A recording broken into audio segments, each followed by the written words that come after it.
thì là nó nhường về phải tăng cường lên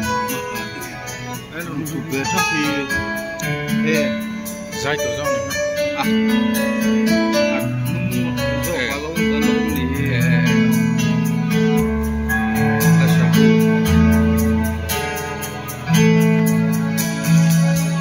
lỡ đi xí cần ra xuống cần đâm lại vì việc để gia đình bố cha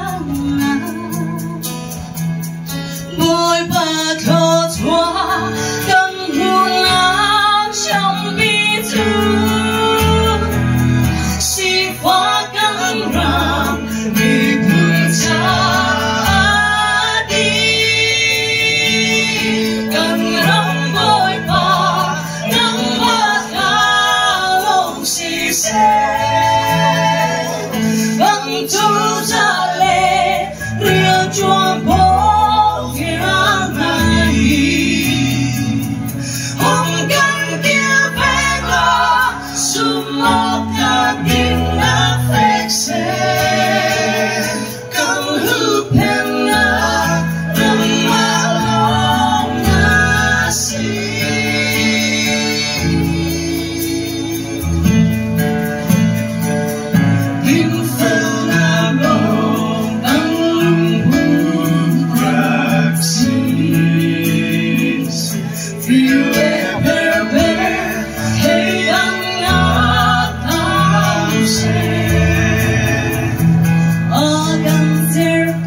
Parnak Châu Gosek Ayo